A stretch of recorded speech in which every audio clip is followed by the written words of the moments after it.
Praise the Lord. Greetings to you all in the mighty name of our Lord and Savior Jesus Christ. Welcome to showers of blessing. ఆశీర్వాదపు జల్లులకు మిమ్మల్ని మీ కుటుంబాలను ప్రేమపూర్వకంగా ఆహ్వానిస్తున్నాం.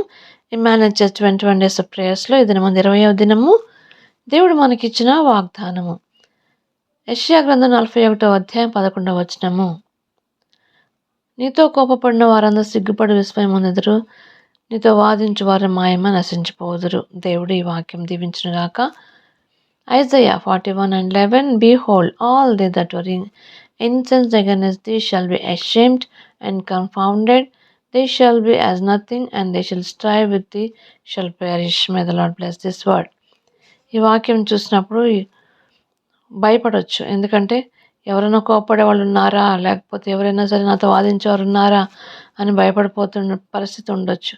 కానీ ఎటువంటి పరిస్థితి అయినా సరే మనకు వ్యతిరేకంగా వచ్చేటువంటి ప్రతి ఒక్క పరిస్థితిని కూడా దేవుడు హ్యాండిల్ చేస్తాను అని చెప్పేసి దేవుడు మనతో మాట్లాడుతున్నాడు. హల్లెలూయా.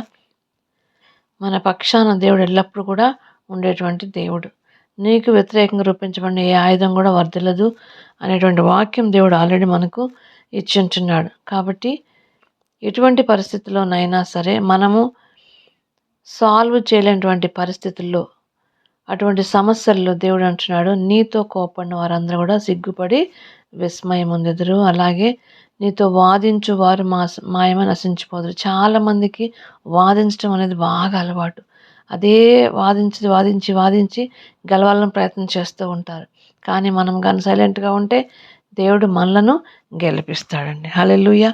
చిన్న చిన్న విషయాల్లో ఎక్కువ సీరియస్గా అయిపోయి వాటి మీద మనుషుల మీద కోపం పెట్టుకొని ఉంటున్నారు. కానీ దేవుడు అంటున్నాడు, కోపపడిన వారందరూ కూడా సిగ్గుపడతారు. ఎప్పుడు అంటే మనం దేవుని మీద ఆధారపడినప్పుడు, మనం ఎప్పుడైతే మరి దేవుని నమ్మినప్పుడు, ఎప్పుడైతే మరి దేవునిలో ఉండి మనము మౌనం వహిస్తామో, అనవసరమైన డిస్కషన్స్ చేయకుండా, అనవసరమైన వాదనలు పెట్టుకోకుండా మనం ఎప్పుడైతే దేవుని వైపే చూస్తామో, మరి దేవుడి శిలువ మీద ఉన్నప్పుడు యేసు ప్రభు మరి ఆయన ఎంతో మరి భయంకరమైనటువంటి మరి సమస్యల్లో మరి లేకపోతే మరి భయంకరమైన వేదనలు ఉన్నప్పుడు కూడా ఆయన ఎవరిని కూడా దూషించలేదు, ఎవరిని కూడా ఒక మాట అనలేదు. తండ్రి వీరేమి చేయుచున్నారో వీరు ఎరుగరు కనుక వీరిని క్షమించమని చెప్పేసి దేవుడు శిలువ మీద మరి మొట్టమొదటి మాట పలికినట్లుగా మనం చూస్తూ ఉన్నాం.